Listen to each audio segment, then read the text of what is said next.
memajukan sawit Indonesia dengan konsep yang unik, konsep ala petani yang kami sebut dengan konsep yang besar dijaga, yang menengah dinaikkan, dan yang kecil ditolong. Konsep saling jaga inilah yang akan menguatkan elektabilitas sawit Indonesia.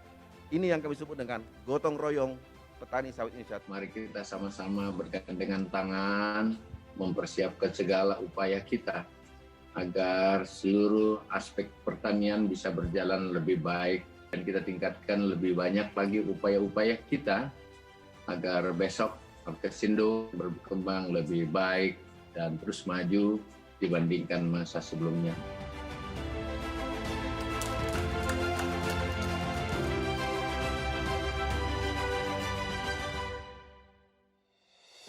Apkasindo akan semakin baik ke depan, semakin menjanjikan, kerja dengan baik, mampu melakukan koordinasi lintas sektor. Itu yang paling penting. Karena Apkasindo tidak punya apa-apa, ya. Tetapi dia punya semangat untuk membangun, semangat untuk mengkomunikasikan. Karena Apkasindo sebagai bridging, sebagai penjembatan, yang bisa menjembatani antara petani dengan pemerintah melalui Kementerian Pertanian, yang bisa menjembatani antara petani dengan BPDPKS, ya. Bisa menjembatani dengan para periset. Karena apa? Karena benih itu perlu riset. Selamat ulang tahun ke-20 ke Asosiasi Petani Kelapa Sawit Indonesia. Saya berharap dengan kepemimpinan Pak Gulat dan juga Sekjen Pak Rino, Asosiasi Petani Kelapa Sawit ini terus berkembang dan memberikan kontribusi yang bagus untuk negara kesatuan Republik kita yang cinta ini.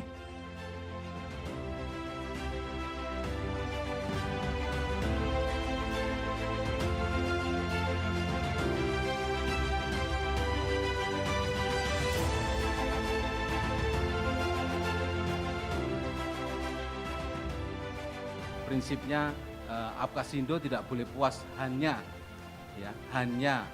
di hulu saja. Karena satu yang menjadi target dan polisi Pak Menteri adalah ingin sekali kita mengangkat daripada pekebun rakyat kita ini atau petani pada umumnya untuk bisa mengambil yang besar terhadap nilai tambah.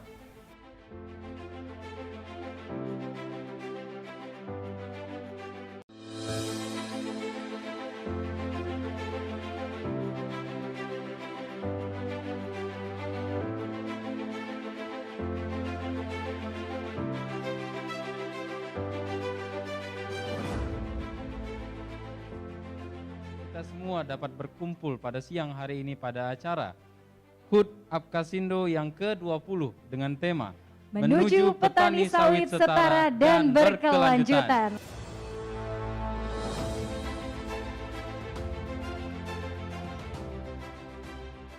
Sepakat memajukan sawit Indonesia dengan konsep yang unik, konsep ala petani yang kami sebut dengan konsep yang besar dijaga, yang menengah dinaikkan, dan yang kecil ditolong. Konsep saling jaga inilah yang akan menguatkan elektabilitas sawit Indonesia. Ini yang kami sebut dengan gotong royong petani sawit Indonesia. Mari kita sama-sama bergandengan tangan, mempersiapkan segala upaya kita agar seluruh aspek pertanian bisa berjalan lebih baik, dan kita tingkatkan lebih banyak lagi upaya-upaya kita agar besok Apkasindo berkembang lebih baik dan terus maju dibandingkan masa sebelumnya.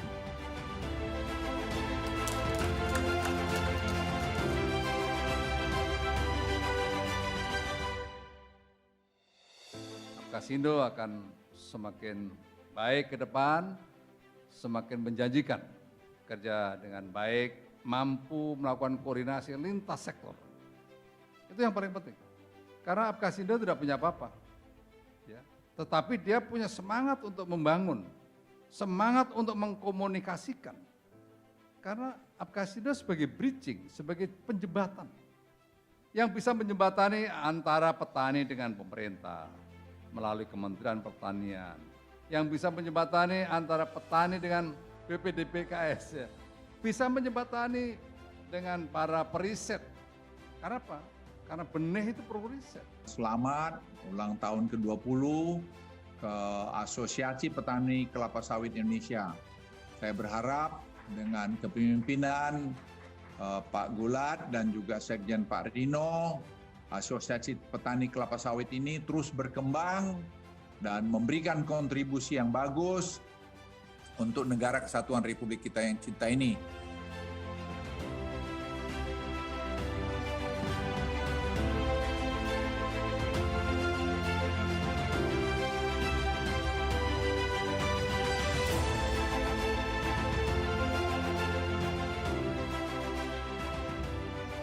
Prinsipnya Apkasindo tidak boleh puas hanya di hulu saja. Karena satu yang menjadi target dan polisi Pak Menteri adalah ingin sekali kita mengangkat daripada pekebun rakyat kita ini atau petani pada umumnya.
Selamat siang dan salam sejahtera untuk kita semua. Baik, terima kasih tentunya kepada audiens yang hadir pada hari ini untuk kembali menyambung kegiatan kita di sesi yang kedua. Dan masih tentunya bersama teman-teman dari UBT ya. Mana suaranya UBT? Beda ya kalau udah habis makan siang beda ya. Oke, terima kasih. Baik, kita akan segera memulai dialog sesi yang kedua dengan tema prospek perkebunan kelapa sawit dan permasalahan perkebunan kelapa sawit di Kalimantan Utara. Seperti biasa, kita akan tentunya berbincang bersama beberapa orang panelis. Saya akan panggilkan satu persatu. Yang pertama, kami mohon perkenan kepada Bapak Freddy Sampe dari Dinas Pertanian dan Ketahanan Pangan. Mohon aplausnya untuk Bapak Freddy.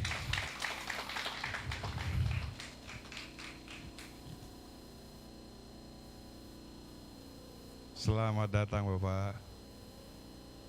Dan yang berikutnya, dari Komisi 2 DPRD Provinsi Kalimantan Utara Bapak Muhammad Khairuddin SHI. Berikan tepuk tangan yang meriah untuk beliau. Selamat siang, selamat datang Bapak. Kemudian yang selanjutnya, tentunya kita akan kembali ditemani Dewan Pakar Apkasindo Kalimantan Utara, Bapak Suhendrik. Tepuk tangan yang meriah.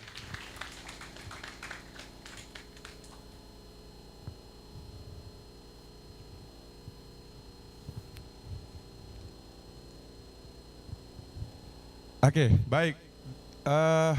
Tadi di sesi pertama kita sudah mempersilahkan seluruh panelis untuk kembali memperkenalkan dirinya, begitu. Sesi kedua ini tentunya juga akan berlaku hal yang sama. Untuk itu kita akan memulai dari Bapak Freddy Sampe dari Dinas Pertanian dan Ketahanan Pangan Provinsi Kalimantan Utara. Silakan Bapak. Terima kasih Pak Moderator atas kesempatan yang diberikan kepada saya. Nama saya Freddy Sampe, Sarjana Pertanian. Saya di Dinas Pertanian Ketahanan Pangan Provinsi Kalimantan Utara Saya sebagai analis pasar hasil pertanian. Sebelumnya saya pegawainya di Kabupaten Nunukan. Setelah tahun 2017 saya pindah ke Provinsi Kaltara dan dinas di perkebunan sudah dari 2001 sampai sekarang. Itu informasi yang saya berikan. Terima kasih. Baik, terima kasih Pak Freddy. Yang berikutnya Pak Dewan, silakan.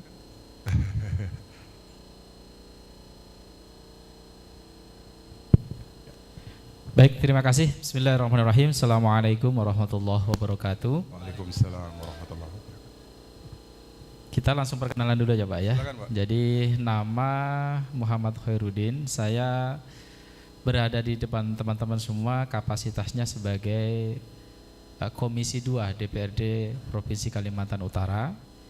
Kenapa Komisi 2? Karena Komisi 2 ada 6 mitra kerja. Salah satunya adalah Dinas Pertanian dan Perkebunan Kalimantan Utara. Tentunya karena bermitra maka sinergitas ya, baik karena juga DPRD ini adalah unsur penyelenggara pemerintah daerah, sehingga terkait dengan perkebunan, pertanian dan lain sebagainya yang sesuai dengan tugas pokok dan fungsinya, maka peran DPRD khususnya Komisi 2 cukup penting dalam proses-proses penyelenggaraan pemerintah daerah khususnya di bidang perkebunan sawit. Kebetulan saya berasal dari Dapil Nunukan yang mana salah satu komoditas besar sawit juga berada di Kabupaten Nunukan. Mungkin ini perkenalannya. Terima kasih. Baik, terima kasih kembali Pak Dewan ya. Baik, kalau Pak Sendrik tadi sudah memperkenalkan diri ya audiens, jadi kita langsung saja mungkin memberikan kesempatan kepada Pak Sendrik tentunya untuk kita berbincang terkait dengan tema kita, prospek perkebunan kelapa sawit dan permasalahannya, begitu. Baik, Pak Hendrik. Siap, Mas Rio. Ya, bagaimana Pak Hendrik menurut Anda terkait dengan tadi di sesi pertama tadi kita sudah memperbincangkan terkait dengan prospek begitu ya perkebunan kelapa sawit gitu. Kalau dari kacamata asosiasi bagaimana Pak prospek perkebunan kelapa sawit dan berikut permasalahan yang mungkin sampai hari ini belum terselesaikan begitu Pak Hendrik, silakan. Baik, terima kasih Mas Rio. Assalamualaikum warahmatullahi wabarakatuh. Untuk prospek dan permasalahan perkebunan kelapa sawit di Provinsi Kalimantan Utara itu sangat banyak sekali, terutama di daerah perbatasan untuk permasalahannya ya. Yang pertama untuk prospek, untuk adik-adik mahasiswa maupun petani kelapa sawit Kabupaten Nunukan, Malinau, Tanah Tidung dan Bulungan yang hadir pada siang ini, itu prospeknya banyak. Seperti kelapa sawit itu dari hulu sampai hilir itu banyak turunannya. Contohnya kemarin kami bersama Komisi Apkasindo bersama Komisi 2 kemarin ngadain acara workshop, ada juga dari Dinas Perindahkop yang diwakili oleh Pak Iksan di Pulau Sebatik. Itu kita ngembangin untuk limbah kelapa sawit itu menjadi alat-alat kerajinan. Contoh dari lidi sawit itu bisa dipakai untuk piring, terus dipakai untuk sandal sawit, terus dari coklatnya creamer sawit itu bisa dipakai untuk creamer sebagai pengganti susu, terus apa lagi skincare itu dari trienol sawitnya itu bisa dipakai untuk skincare ya. Jadi banyak sekali potensi-potensi atau prospek-prospek yang bisa kita kembangkan di kelapa sawit. Mungkin dalam waktu dekat Apkasindo juga akan mengadakan workshop yang memang khusus untuk kerajinan dari limbah kelapa sawit. Nah, siapa tahu nanti ada petani-petani atau pengusaha kelapa sawit itu mau ngembangin ini yang lagi potensi ini untuk pakan ternak. Kebetulan di PT PNSI itu lagi menghasilkan bungkil sawit. Nah, itu bisa untuk pakan ternak. Terus yang kedua juga ada bisa ngembangin dari pupuk organiknya. Nah itu yang memang sekarang disarankan oleh pemerintah untuk menggunakan pupuk organik ya untuk kelapa sawit. Nah itu banyak masih potensi-potensi proses-proses yang bisa kita kembangkan. Karena memang di sini kan ada pabrik kelapa sawit itu 20-an pabrik kelapa sawit di Kalimantan Utara. Nah, kalau arahan dari Bapak Gubernur tadi sama Pak Kadis itu kan mau bangun refinery, yaitu memang tidak mudah ya untuk membangun refinery, itu memang harus ketersediaan bahan bakunya dan segala macamnya ya. Itu tidak mungkin yang kapasitas kecil untuk refinery, harus kapasitas besar. Refinery itu pabrik minyak goreng lah bahasa kasarnya, itu untuk prospeknya. Nah siapa tahu petani atau adik-adik mau usaha skincare atau sebagai best seller bisa sama saya hubungi kita. Kita sudah ada produk-produknya mulai dari dupa sawit, skincare dan lain-lain kita sudah ada. Nanti kalau mau jadi best seller kita bisa gabung ke grup kita ya. Seperti itu. Nah, selanjutnya untuk permasalahannya sih di sini memang untuk daerah perbatasan itu permasalahannya seperti penjualan yang masih ilegal karena memang contohnya di Sebatik. Itu penjualan kenapa ke sebelah? Karena memang pabriknya dekat dengan sebelah. Tinggal jalan dan nyampe. Tapi kalau di Sebatik sendiri kan harus nyebrang yang membutuhkan biaya transportasi yang cukup mahal untuk setor buah ke pabrik yang di Nunukannya, dari Sebatik Nunukannya. Dari kita sendiri sih dari Apkasindo juga mengusulkan untuk siapa tahu bisa bebas pajak dan segala macam untuk menghindari permasalahan-permasalahan yang hukum ya, contoh mengenai perpajakan ya, imigrasi apa itu? Iya, bea cukai ya itu salah satunya. Terus yang kedua juga di perbatasan Kaltara kalau memang bisa dari pemerintah pusat atau pemerintah memberikan suatu rekomendasi atau suatu usulan untuk memberikan subsidi kayak di Papua kayak BBM. Contoh pada saat kita contoh minyak goreng saja kita selalu stoknya itu dari Malaysia, harganya lebih murah, kualitasnya lebih bagus yang saya lihat. Makanya masyarakat Kaltara rata-rata menggunakan ya produk-produk ini dari sebelah. Padahal kenapa menggunakan produk sebelah? Karena minyak goreng kita sampai ke perbatasan cukup mahal Bapak, hampir 1,5 kali lipatnya harga minyak goreng. Itu mudah-mudahan nanti bisa dari hasil kegiatan ini bisa menjadi suatu rumusan yang bisa diusulkan ke pusat. Itu yang minyak goreng. Terus yang kedua adalah pupuk subsidi. Nah pupuk itu rata-rata dari luar yang membutuhkan transportnya juga mahal juga. Sampai sini juga harganya yang luar biasa bisa jadi 2 kali lipat. Akhirnya apa? Ngambil dari sebelah lagi, seperti itu. Terus yang terakhir adalah biodiesel. Pada saat kita kelangkaan minyak BBM, justru itu adalah kalau sekarang yang B35 itu kan menggunakan minyak sawit juga, sehingga harga bisa stabil karena dengan adanya sawit. Nah paling tidak kita itu dikasih subsidi khusus lah untuk petani kelapa sawit dari 3 poin yang kita sampaikan dari minyak goreng, BBM, sama pupuk tadi. Nah pupuk untuk meningkatkan produksi, katanya tidak boleh perluasan, otomatis kan harus kita tingkatkan produksinya. Terus yang kedua minyak goreng, masa kita yang petani yang mempunyai kebun sawit yang produksi sawit juga menikmati kelangkaan minyak goreng, kan tidak lucu. Terus yang ketiga mengenai transportasinya, otomatis akan turun tuh produksinya. Kenapa? Karena misalnya BBM-nya juga langka, di mana-mana langka, sehingga buah tidak terangkut ke pabrik. Buah jadi jelek, otomatis harga ini jadi mahal. Semua 3 rangkaian ini tidak bisa lepas, harus bisa kita rumuskan untuk daerah perbatasan khususnya ya Pak ya, karena memang kita di perbatasan. Nah mudah-mudahan dari Komisi 2 bisa merumuskan ini atau membawa permasalahan ini ke Jakarta. Saya kira itu Pak, terima kasih. Baik Pak Hendrik dan juga Diers, jadi kalau kita bicara prospek perkebunan kelapa sawit sebenarnya prospeknya cukup besar ya dan cukup cerah begitu. Ini bisa kita lihat bahwa turunan-turunan dari kelapa sawit ini bisa jadi macam-macam, bisa jadi minyak goreng, bisa jadi biodiesel, bisa jadi campuran kosmetik dan lain sebagainya.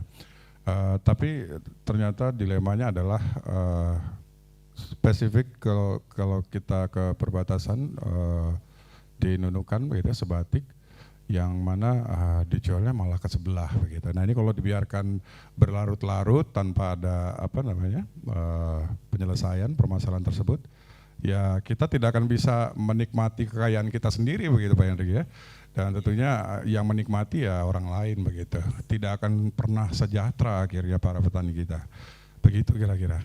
Mungkin bisa ditanggapi Pak Freddy Sampai mungkin apa yang sudah disampaikan Pak Hendrik tadi terkait juga masalah subsidi, apakah memungkinkan untuk itu, untuk bisa berkomunikasi dan berkoordinasi dengan pusat tentunya dalam hal ini. Silakan Pak. Ya terima kasih. Memang apa yang disampaikan Pak Hendrik memang benar. Hampir semua gambaran yang ada di kita di Kaltara, kondisi sawit memang itu yang terjadi. Gema perkebunan kelapa sawit memang sekarang bukan di Kaltara aja, se-Indonesia memang lagi gemanya bagus Pak. Tentang terkait pemasaran hasil ke seberang, itu memang sudah kita ada kerjasama dengan teman-teman dari pihak Malaysia dengan Sabah.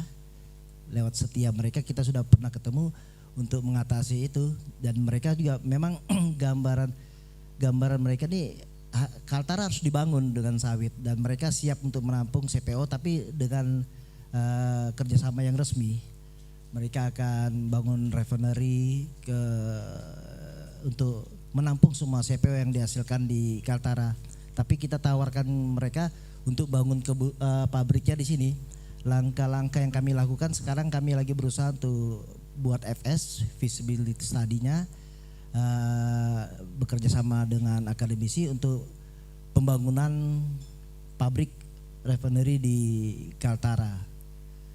Jadi untuk sekarang memang harga juga sawit sudah sekarang naik, itu yang terjadi, dan memang petani juga sudah merasakan apa yang didapat dari sawit memang sudah dirasakan, dan banyak program pemerintah juga yang sudah masuk ke kita lewat dana sawit, baik beasiswa, permajaan sawit rakyat, Sapras, dan kegiatan SDM PKS.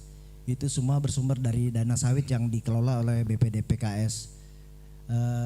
Terkait itu semua kita dari profesi memang sudah komunikasi ke teman-teman di kementerian bahwa kita siap untuk memfasilitasi semua kegiatan yang diberikan ke kita. Kita mendorong petani-petani ya untuk memanfaatkan semua dana yang ada di BPD PKS.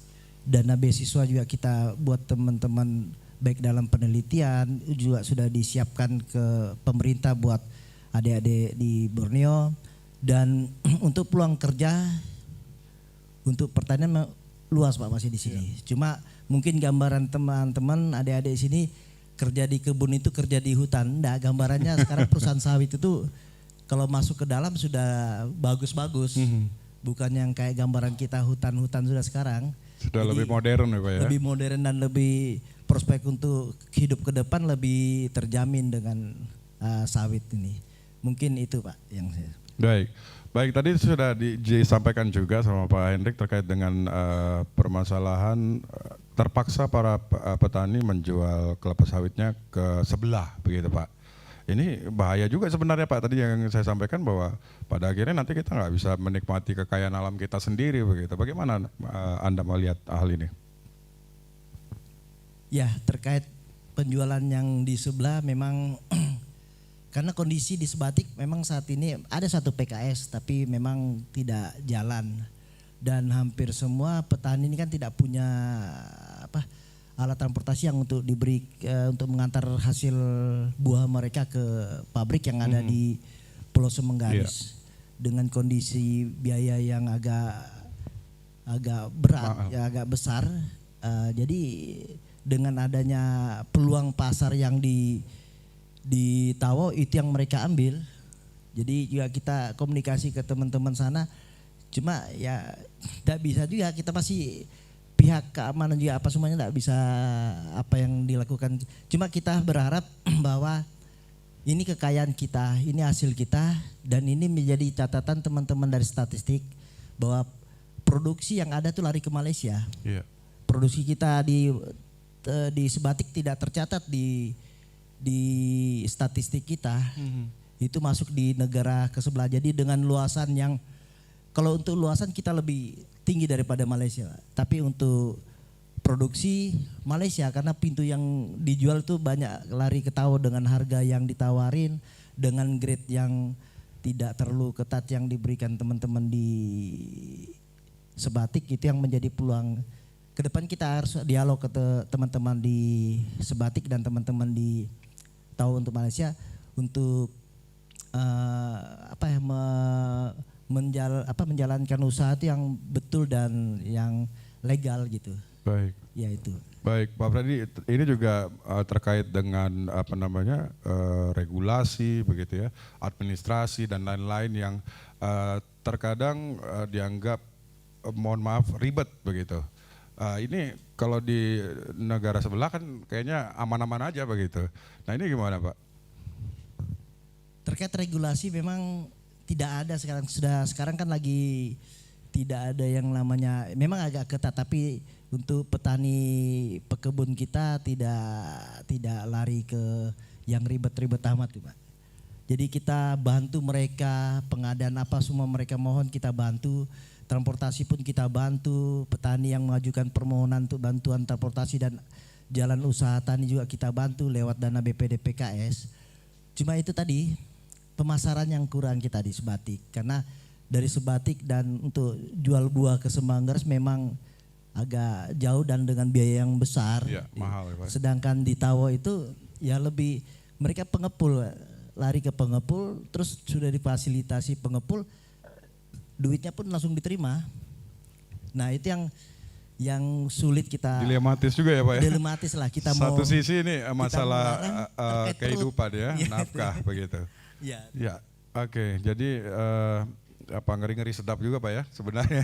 Kalau sudah urusan maaf perut, jadi ini nggak bisa ada alasan apapun begitu.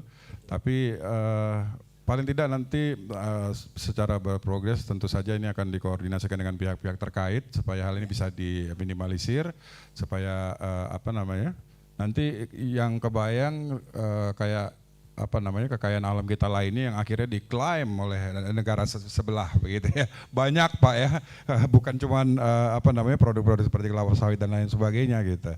Jadi mudah-mudahan ini bisa bisa diminimalisir Pak Freddy. Jadi tambahan sedikit Pak. Ya. Jadi karena wilayah perbatasan itu, jadi pengaruh untuk budidaya itu terpengaruh dengan pasaran mereka. Jadi kalau umpamanya pihak Tawau menerima tanaman suatu jenis itu, jadi terpengaruh ke Sebatik.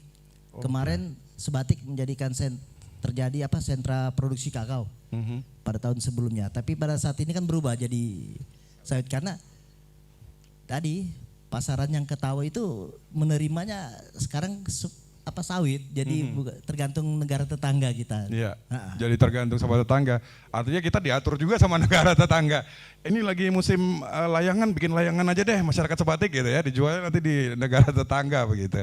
Ya ini agak-agak sedikit integriti kita jadi kurang akhirnya ya Pak. Tapi ya saya yakin dan percaya bahwa seluruh pihak atau instansi yang terkait juga sudah melakukan usaha untuk bisa mensolusi hal tersebut ya Pak ya. Baik, saya ke Pak Muhammad Khairuddin, Pak Dewan, terkait dengan kelapa sawit ini apa yang sudah dilakukan oleh Komisi 2 begitu. Apakah ada support begitu dari DPRD Provinsi Kaltara untuk bisa paling tidak mempermudah teman-teman petani begitu, dengan administrasi dan regulasi yang ribet katanya begitu Pak. Silakan Pak.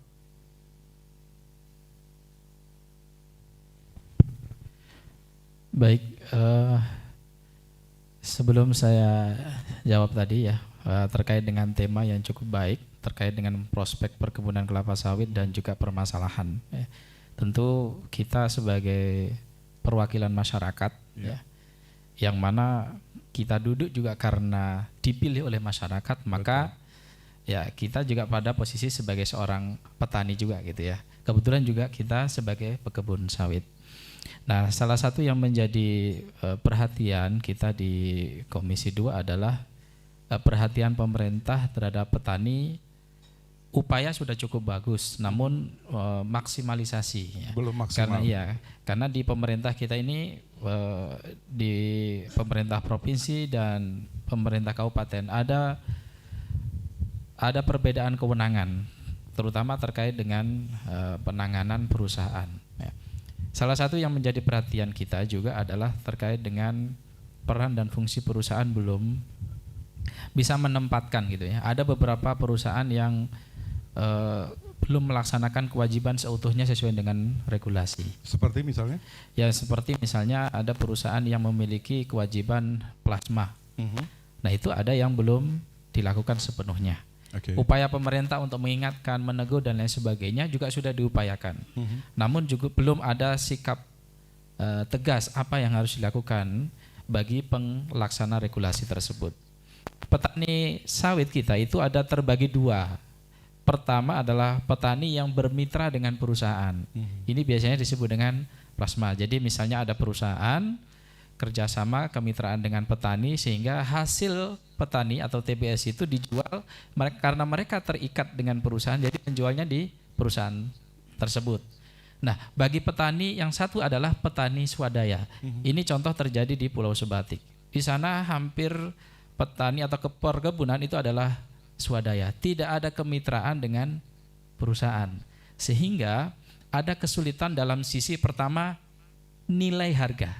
Oke. Karena kita setiap bulan melaksanakan rapat TBS. Jadi Bapak Ibu semuanya, setiap bulan Pemprov bersama Akwasindo, kemudian Gapki ya, gabungan perusahaan, begitu juga unsur perwakilan DPRD setiap bulan menentukan harga TBS. Tetapi ini mengikat hanya kepada petani yang berkemitraan dengan perusahaan. Bagi petani yang swadaya yang tidak ada kerjasama khusus dengan perusahaan, itu tidak ada kepastian dalam sisi nilai harga. Makanya di Sebatik, kenapa ketika harga tinggi di Tawau, jual Tawau. Begitu tinggi harga Indonesia, jual ke Indonesia. Ya.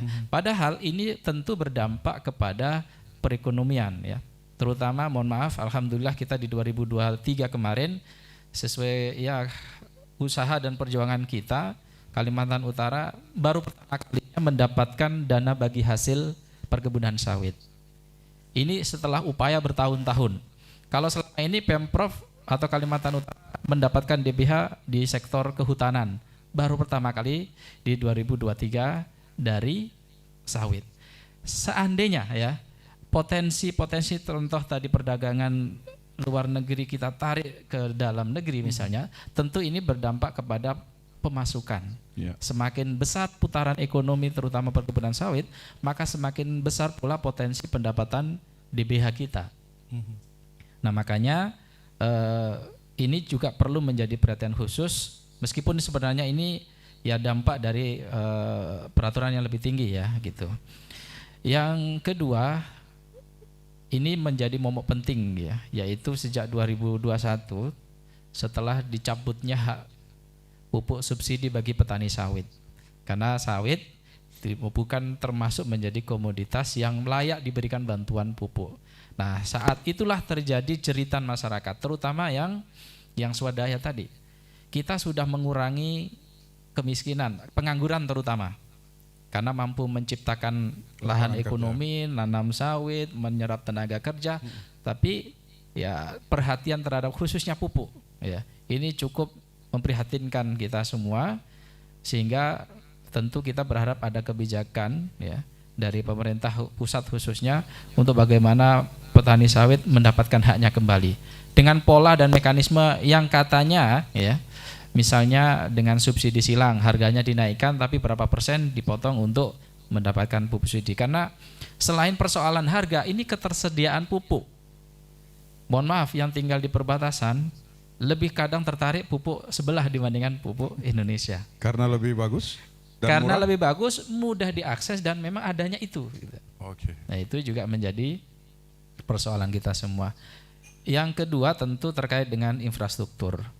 Jadi petani ini sudah menciptakan perkebunan, lalu kemudian hasil pertaniannya bagus, namun karena faktor tidak ada jalan, belum ada akses memindahkan dari perkebun kemudian ke pinggir jalan, tentu ini berdampak kepada kualitas buah. Kadang dipanen hari ini karena tidak ada kendaraan, tidak ada akses, memindahkan buah sawit ini harus bermalam, 1 malam 2 malam, otomatis berdampak pada kualitas. Sehingga daya belinya juga rendah gitu ya. Kemudian ya tentu Bapak Ibu sekalian, sesuai dengan tugas dan fungsi DPRD ya, Undang-Undang 23 ya, bahwa karena DPRD ini juga menjadi penyelenggara pemerintah, salah satu titik poinnya adalah fungsi penganggaran. Tadi sempat disinggung oleh Pak Hendrik, ya ini butuh dukungan, butuh good willing dari DPRD. Jadi Bapak Ibu sekalian, yang ada di sawit ini kan di 4 kabupaten ya, Kabupaten Nunukan, Kabupaten KTT, Kabupaten Bulungan, dan Kabupaten Nunukan.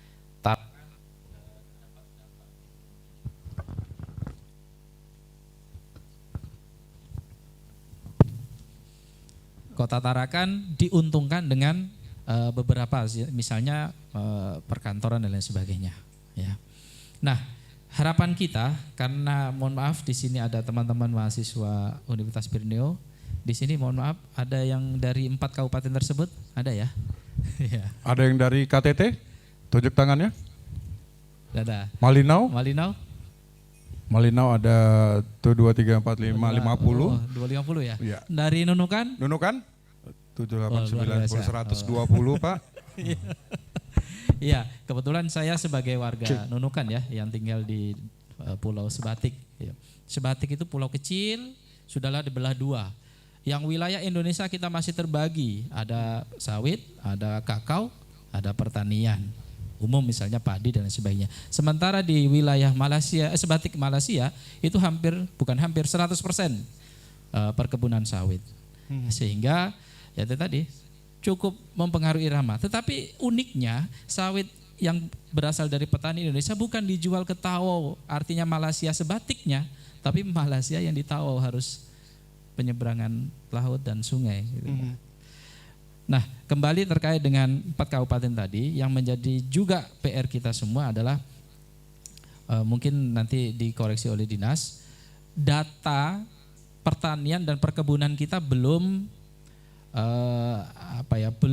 artinya dari sisi validitas masih cukup kurang. Sehingga tadi kita dorong agar memiliki website khusus, sehingga ketika kita mengecek berapa luasan sawit perusahaan ini, berapa luasnya, kemudian kemitraannya seperti apa, berapa jumlah kemitraan petani. Nah, ini kita belum memiliki data yang lebih detail gitu ya. Belum akurat Pak ya? Belum akurat lah, karena memang itu tadi berubah itu.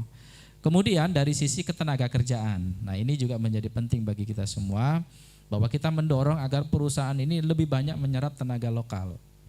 Ya, terutama kepada anak-anak yang berada di lingkungan perusahaan tersebut. Ya, karena mereka anak-anak petani yang tentu memiliki harapan tinggi. Sawit sebagai komoditas unggulan, yang mana tadi kita bahas hilirisasinya ya. Hilirisasinya sawit kan cukup banyak, bisa minyak goreng, bisa kosmetik, bahkan coklat. Lidinya pun bisa dijadikan anyaman sehingga menjadi buah tangan yang baik. Bahkan sekarang lidi pun harus diekspor ke mana, ke Spanyol kayak gitu ya. Sehingga sawit ini seperti paradigma kelapa ya, mulai dari daun sampai akar bisa berfungsikan. Semua bermanfaat. Semua bisa bermanfaat. Nah, ini kita dorong juga selain penyerapan tenaga kerja oleh perusahaan kepada anak-anak di lingkungan perusahaan ya. Kemudian juga dari hilirisasinya. Kalau sawit hanya dikerjakan oleh kaum kaum bapak-bapak karena nombak kan butuh tenaga kuat. Bagaimana dengan emak-emaknya? Kita dorong untuk hilirisasinya. Misalnya tadi bikin olahan ya, yang dasar lah, misalnya jamur. Itu bisa bernilai ekonomi, termasuk juga lidinya bisa dianyam, bisa diolah menjadi sebuah produk unggulan. Misalnya juga program apa namanya? Sustainable. Misalnya mohon maaf, madu kalulut. Nah, yang madu yang ada tahu ya, madu kalulut ya. yang menghasilkan propolis. Itu kan mudah. Jadi ketika kita buat kandangnya di tengah-tengah sawit, dia akan mencari dan bisa menghasilkan madu yang secara kualitas bagus. Ya. Ini hilirisasi yang memang harus kita dorong kepada masyarakat. Barangkali ini sebagai pengantar. Gimana? Baik. Mungkin kita kembali ke Pak Freddy. Jadi Pak Freddy tadi apa yang sudah disampaikan, karena memang wakil rakyat itu kan jadi tempat curhatnya masyarakat ya Pak ya. Dalam hal ini ya mungkin para petani kelapa sawit begitu. Tadi sempat saya highlight apa yang disampaikan Pak Muhammad Khairuddin. Apakah hak dari para petani ini akan bisa didapatkan kembali terkait dengan pupuk bersubsidi, Bapak? Ya, izin terkait pupuk subsidi, memang tahun ini tanaman sawit tidak masuk dalam daftar bantuan. Ya kita berharap sih petani dapat, tapi kita tidak usah berkecil hati karena memang ada program yang ditawarkan pemerintah. Ada di kegiatan sarana prasarana perkebunan kelapa sawit itu ada diberi bantuan intensifikasi untuk pemberian bantuan pupuk. Itu selama 2 tahun. Pemberian bantuan pupuk selama 2 tahun itu gratis diberikan ke pemerintah, tapi dengan mengajukan persyaratan permohonan yang lewat aplikasi. Itu sudah memang untuk sawit ada sendiri dananya Pak, anggarannya. Bukan itu aja, memang kalau pupuk memang utama, tapi sudah dibantu dari pemerintah, tergantung dari teman-teman. Memang tujuannya kita itu memang apa yang disebut Pak Dewan tadi terkait kendala kita dengan ini keberadaan data untuk petani. Yeah. Itu sampai sekarang kita masih mau bentuk untuk cari mana petani sawit ini, bukan perorangan tapi kelompok maupun koperasi petani. Selain bantuan pupuk yang diberikan Sapras, tahun ini juga kita beri kemanjaan ke petani sawit bahwa 210 orang petani sawit akan diberi materi pelatihan dengan 7 poin materi pelatihan yang diberikan ke petani, baik pelatihan pengolahan, penanaman, sampai pelatihan untuk ISPO juga diberikan ke petani. Jadi kita pingin petani tidak hanya berharap tapi bisa berpikir belajar untuk membangun sawit, karena pikiran kita perkebunan kelapa sawit itu bukan perkebunan yang kecil, ini skala besar dan skala perusahaan, karena masuknya sawit ini sangat bermanfaat bagi kita gitu. Jadi kami sudah bantu tahun ini juga rencana di Kabupaten Nunukan 210 orang untuk dilatih menggunakan dana dari BPD PKS, dan dari tahun 2018 sampai 2020 kita sudah bantu sekitar 630 hektar untuk peremajaan kelapa sawit di Pulau Sebatik. Itu tujuannya untuk meningkatkan produktivitas pekebun kelapa sawit. Banyak yang akan kita bantu ke teman-teman pekebun, khususnya pekebun Pak. Jadi kita harap juga kaitannya dengan yang tadi pembahasan dari awal terkait dengan dana DBH sawit, bahwa yang jadi faktor anggaran kita mendapat DBH sawit itu tergantung dari luasan dan produksi. Apa yang Ibu BPS tadi cerita itulah memang kendala kita. Dan sinkronisasi data kita dengan BPS memang tidak sama Pak. Kami dari Dinas Pertanian bahwa data untuk luasan memang kalau kita lihat data kita lebih luas daripada BPS. Karena kami ambil dari izin yang mereka dapat. HGU-nya, izin IUP-nya pun HGU-nya luasannya berapa itu yang kita dapat. Tapi kalau dari statistik, teman-teman statistik hanya mengambil data realisasi tanam. Kalau untuk petani memang tidak masalah, langsung terdata, langsung datang ke petani, langsung berapa yang ditanam sudah kelihatan. Tapi kalau di perusahaan ini biasanya mereka dapat izin, contohnya lah, dapat izin 8.000, tapi yang tertanam 4.000. Dan itu 4.000 yang dicatat sama statistik, sedangkan kami 8.000. Kok beda? Kami maunya 10M tapi statistik lain harganya. Jadi itu yang menjadi kendala. Dan juga apa yang disampaikan Ibu tadi dari statistik bahwa kepedulian perusahaan memang kurang. Kita sudah menyurati mereka, kita harap data-data itu diisi karena itu tadi faktor data, luasan dan produksi yang kami incar untuk meningkatkan DBH sawit. Kita akan kejar lebih dari 100M lah untuk tahun berikutnya untuk DBH sawit yang di Kaltara. Jadi kita akan tetap kerjasama dengan teman-teman BPS karena data untuk DBH sawit itu yang jadi patokan pemerintah tuh di ini statistik. Statistik, betul. Iya, kita mereka mengeluarkan data. Jadi kalau kita tidak kasih data ini tahun ini 5 tahun yang lalu 10 tahun kalau salah itu yang terpakai. Kenapa Malino lebih besar?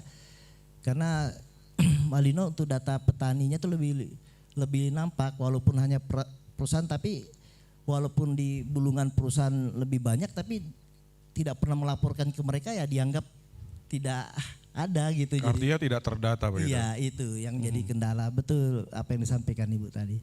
Jadi untuk perusahaan sawit dan petani-petani sawit sekarang sudah harga juga, kami tiap bulan juga melakukan penetapan harga di tingkat provinsi, dan pada tahun ini memang meningkat harga sawit. Sekarang mungkin sekitar 2.300 ya. Mungkin kita ini gelombangnya mungkin akan naik lagi nih karena memang sawit ini sudah booming lah. Jadi setiap tahun, dan kita harap juga bahwa penetapan itu tidak hanya lari ke petani mitra, kedepannya kita larinya ke swadaya, tapi memang perlu banyak kajian untuk itu Pak. Karena kenapa kami hanya sebulan? Karena memang untuk anomali untuk sawit memang masih rendah kita dibandingkan di Kaltim dan Sumatera itu. Mungkin itu Pak, terima kasih. Baik. Terima kasih Pak Freddy. Pak Hendrik, apa yang disampaikan tadi Pak Dewan dari Komisi 2 dan juga Pak Freddy, sebenarnya cukup banyak sudah yang dilakukan oleh pemerintah begitu ya untuk membantu para petani ini. Ada pelatihan, ada lain-lain ya, termasuk tadi Sampras dan lain-lain lah. Ini artinya juga yang jadi masalah sekali lagi adalah data begitu.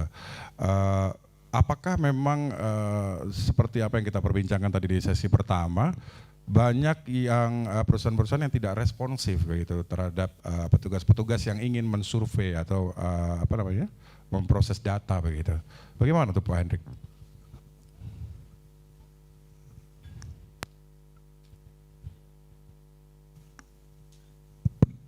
Ya Mas Rio, sebenarnya sih tinggal bagaimana merencanakan dari dinas, dari Komisi 2, DPRD sama lembaga petani kelapa sawit yang lain kan tinggal menyengkronkan kapan kita ada waktu ke perusahaan di sini kan cuma 51 Mas Rio. Yeah. Kalau misalnya 1 minggu kita ke perusahaan A selesai di barang. Kalau mau direncanakan secara matang, tidak ada lagi nunggu-nunggu lagi.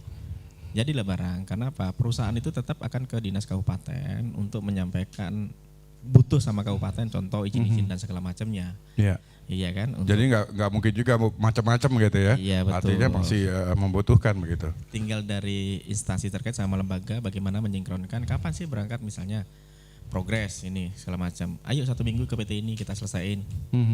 Plasmanya ada berapa sih? Produksinya ada berapa sih? Langsung ke kebunnya, bukan ke kantor pusatnya.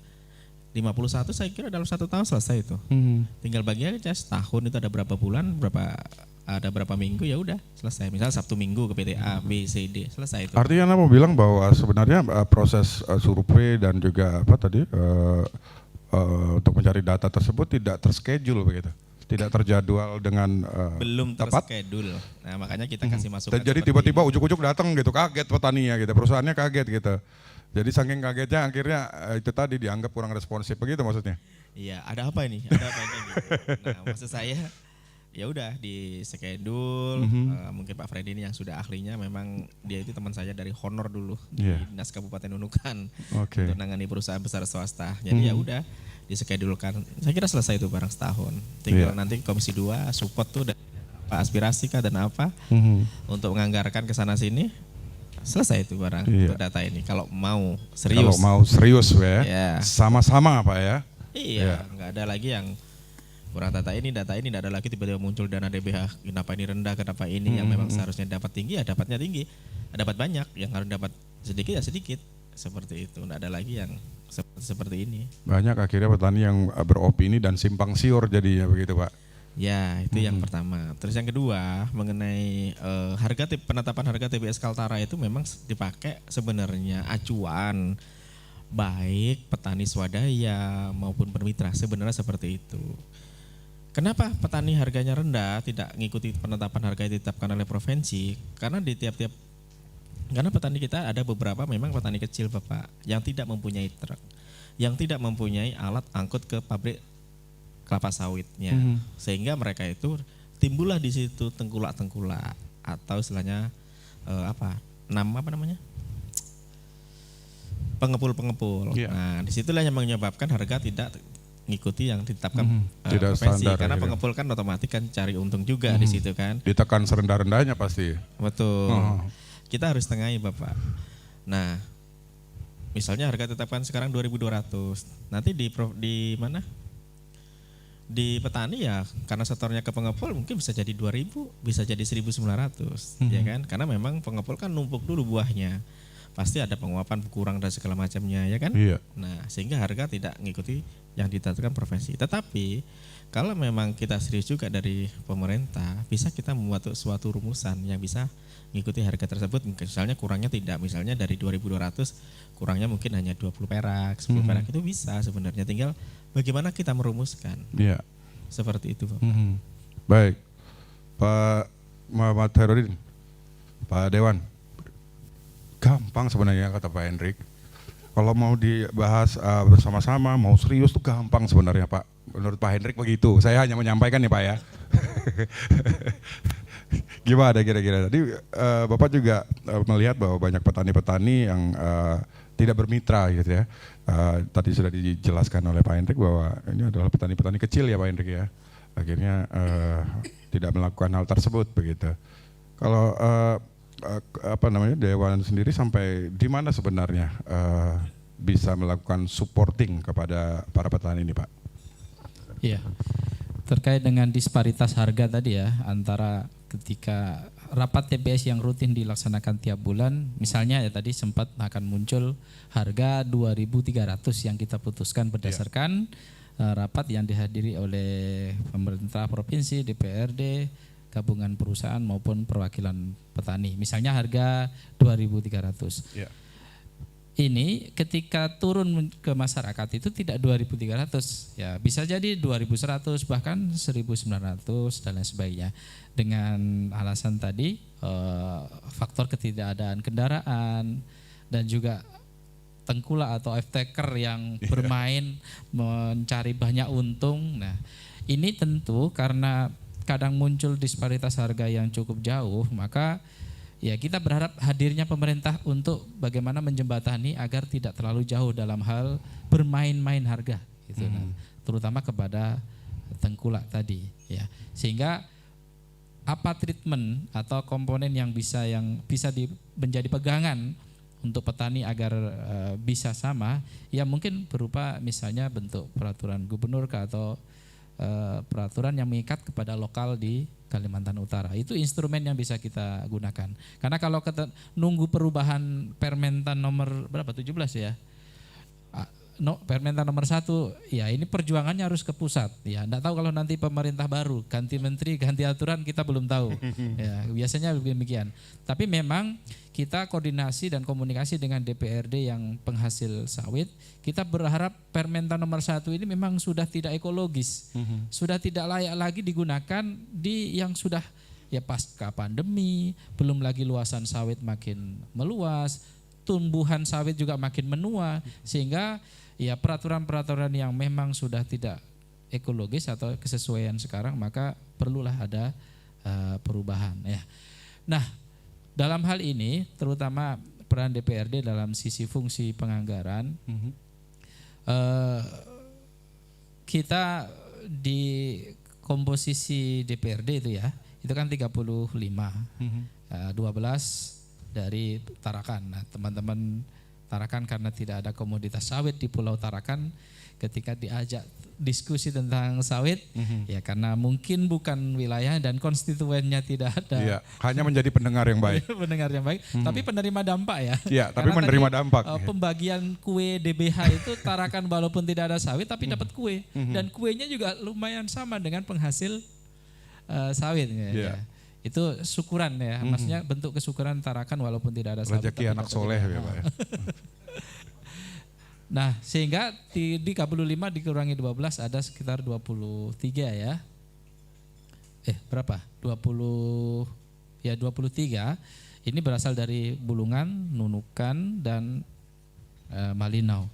Yang mana hitungan luasan paling luas Nunukan ya. Perkebunan kelapa sawit. Iya, perkebunan kelapa sawit. Kalau Malinau luas tapi lebih kepada kehutanannya. Nah, ketika teman-teman yang berasal dari 4 kabupaten penghasil sawit tadi itu semangatnya sama, goodwill yang sama, maka bisa mendorong agar pemerintah ada effort yang tinggi kepada petani sawit. Ya. Meskipun sesungguhnya juga berhadapan dengan kewenangan, yaitu pemerintah kabupaten. Yeah. Nah, pemerintah kabupaten punya DPRD kabupaten juga gitu. Nah, ini yang kadang-kala, mohon maaf, harmonisasi antara pemerintah provinsi dan pemerintah kabupaten perlu. Nah, ini ketika ada, mohon maaf ya, mungkin perselisihan di antara dua pemerintahan ini juga berdampak kepada petani kita. Harapan kita, dua pemimpin yang berasal dari kabupaten dan provinsi ini, ya saya yakin beliau-beliau juga memiliki niat baik ya untuk masyarakatnya.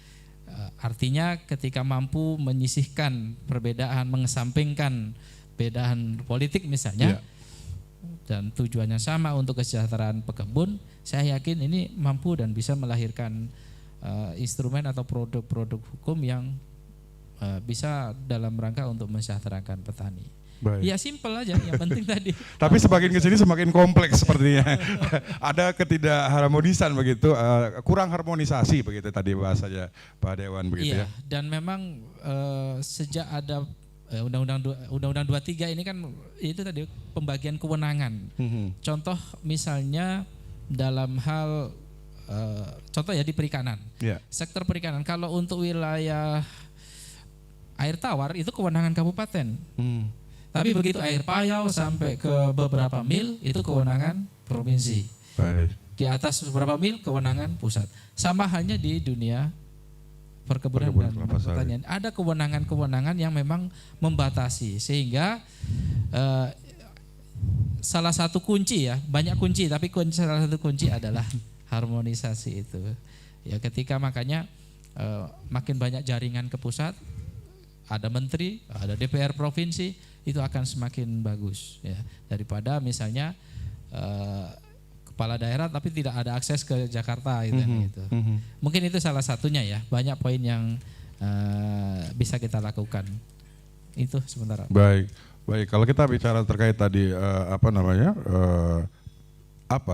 pembagian wilayah begitu ya, yang tadi Anda analogikan dengan perikanan misalnya begitu ya. Jadi kalau menurut Pak Dewan sendiri seperti apa bagusnya memilah antara ranah dari DPRD kabupaten, kemudian ranah dari DPRD provinsi, seperti apa baiknya? Idealnya seperti apa Pak? Ini agak kompleks ya begitu. Iya. Apakah dilihat dari luasannya atau bagaimana? Iya, perlu kita pahami ya bahwa teman-teman sekalian, DPR kabupaten, DPR provinsi dengan DPR RI itu berbeda. Kalau konsep trias politika, legislatif, eksekutif dan yudikatif itu hanya berlaku di DPR provinsi, DPR RI. Makanya presiden tidak berani dengan DPR. Begitu juga apalagi menteri. Gitu kan. Tapi kalau di pemerintah daerah sesuai dengan Undang-Undang 23/2014 ya, di nomor 9, jadi kita karena pemerintah DPR provinsi dan DPR kabupaten itu termasuk unsur penyelenggara, sehingga tupoksi atau tugas pokok fungsi yang 3 yaitu fungsi budgeting, fungsi controlling dan fungsi pengawasan. Controlling, apalagi? Controlling, budgeting. Dan regulasi, yaitu pembentuk undang-undang. Itu karena juga dia penyelenggara, dia juga mengawasi. Nah ini kadang-kala, mohon maaf kalau sebut jenis kelaminnya itu gak jelas, dalam tanda kutip banci. Ada tumpang tindih begitu. Betul. Beda dengan DPR RI yang memang sangat powerful. Bagaimana memanggil menteri, mengoreksi, menegur dan lain sebagainya, apalagi budgeting. Sementara kita kalau kenceng-kenceng terhadap eksekutif ditegur sama Mendagri, jangan kenceng-kenceng gitu kan. Nah sehingga bagaimana mengharmonisasi antara pemerintah provinsi dan pemerintah kabupaten, ya duduk bersama, ya apalagi mungkin fungsi DPRD kabupaten kota dengan provinsi, ya saling sinergis. Misalnya ini bab sawit, berarti kita kumpul lah 4 kabupaten kota DPRD ini. Nunukan ada 30, Malinau 20, KTT 20, Bulungan 25. Itu digabung ketemu dengan DPRD provinsi yang berasal dari 4 kabupaten kota tersebut. Lebih spesifik lagi mungkin sama-sama komisi 2 yang membidangi ekonomi dan keuangan. Ketika 2 kelembagaan ini ya ada niat baik, ya, insya Allah akan jalan ketemunya. Dan ya kalau bicara politik, karena kepala daerah ini kan berasal dari beragam partai politik. Betul. Ya, kadang-kala membawa kepentingan pusat masing-masing ya. Iya, masing-masing. Tapi insya Allah semua partai juga niatnya baik, ya, akan menghadirkan solusi dan permasalahan yang mana tentunya ya sebagaimana perintah dan undang-undang partai politik, mereka berada sebagai jembatan, ya, sebagai wasilah, sebagai representasi dari kepentingan masyarakat. Makanya kalau ada masalah terhadap pelayanan publik, kesehatan termasuk perkebunan, maka tempat curhatnya, tempat protesnya adalah melalui DPR, dalam hal ini sebagai fungsi pengawasan terhadap eksekutif. Baik, nah ini ngomong-ngomong masalah curhatnya, nah kalau dari terkait dengan petani-petani kelapa sawit, apa saja yang sudah Bapak terima curhatan semacam apa yang sudah masuk ke Komisi 2? Yang paling dan semakin menjadi persoalan penting adalah pupuk. Ini yang menjadi momok bagaimana motivasi masyarakat untuk berkebun. Ya. Jadi harga yang mungkin fluktuatif, naik turun tidak jelas, ya kemarin sempat pernah sampai angka Rp900 gitu kan, sehingga sawit pun busuk, tidak dipanen karena tidak sesuai antara operasional dengan penjualan. Ya. Di tengah fluktuatifnya harga, tidak pastian harga, ketersediaan pupuk. Jadi memang pupuk non subsidi itu harganya tinggi. Dan memang secara kualitas lebih bagus daripada pupuk subsidi. Namanya subsidi ya. Betul. Tetapi kemampuan pembeli ini kan berbeda-beda. Ya, apalagi yang petani swadaya yang hanya punya 2 hektar, 3 hektar, mereka memanfaatkan dulu. Saya contoh misalnya di Pulau Sebatik dulu mayoritas kakao. Karena kakao pengelolaannya lama, harganya apalagi tidak jelas, ya naik turun, beralihlah ke sawit. Waktu itu ada bantuan bibit, berubahlah gitu kan, semua itu yang saya punya tanah 1 hektar ditanamin sawit, padahal awalnya hortikultura, ditanami padi, jagung, karena tidak ada tenaga dan alasan lebih praktis tanam sawit. Memang sawit ini kan tanaman yang cukup tidak perlu perlakuan khusus. Betul, tidak ada, ya pupuk pun jarang. Beda dengan padi ya, harus mengairi, bersihkan rumput, nyemprot dan lain sebagainya. Ya, itu pupuk yang menjadi persoalan. Makanya ini terus saya gaungkan dengan teman-teman Komisi 2, baik ketemu DPR RI maupun kota atau provinsi yang penghasil sawit. Itu. Yang kedua adalah infrastruktur, jalan. Jalan ini akan memangkas atau memotong biaya operasional. Ya. Semakin luasan jalan, mohon maaf karena kita berada di beranda perbatasan, kadang-kala kita tergoda oleh sebelah. Boleh dicek misalnya di Sebatik wilayah Malaysia, walaupun itu kebun tidak ada rumahnya, jalan itu bagus. Belum lagi semua teraliri listrik. Nah, beda dengan kita. Jadi ini juga menjadi persoalan karena infrastruktur masyarakat siap untuk menyerahkan sebagian tanahnya untuk dibukakan badan jalan, ya.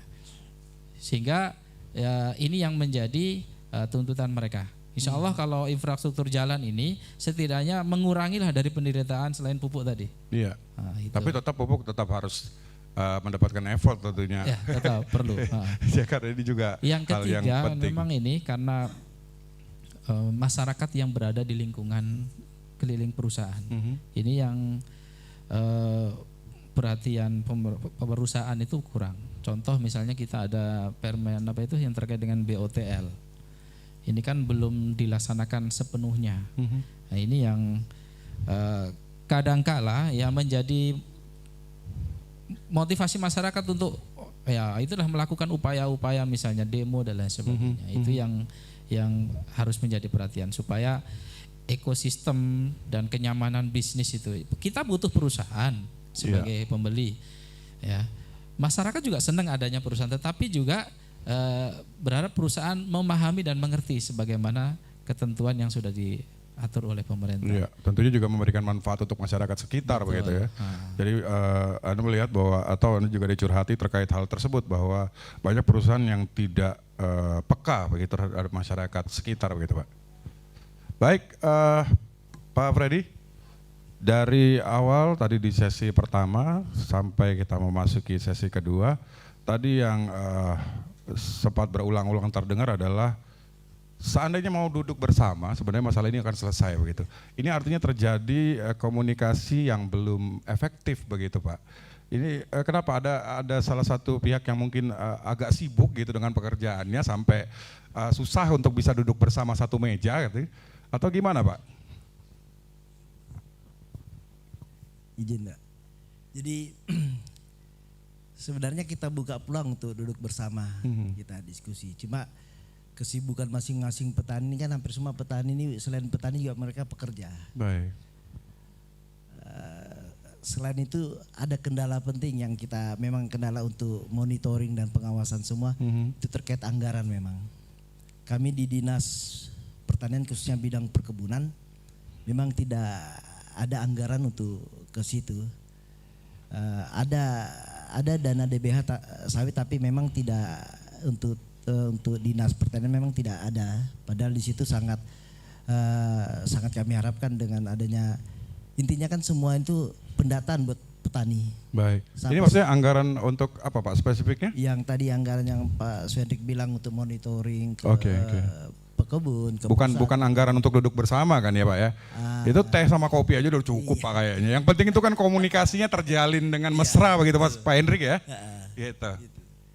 Jadi itu yang jadi kendala kita ke petani-petani. Kita juga sering TBS, pada saat penetapan TBS kita share juga undangan.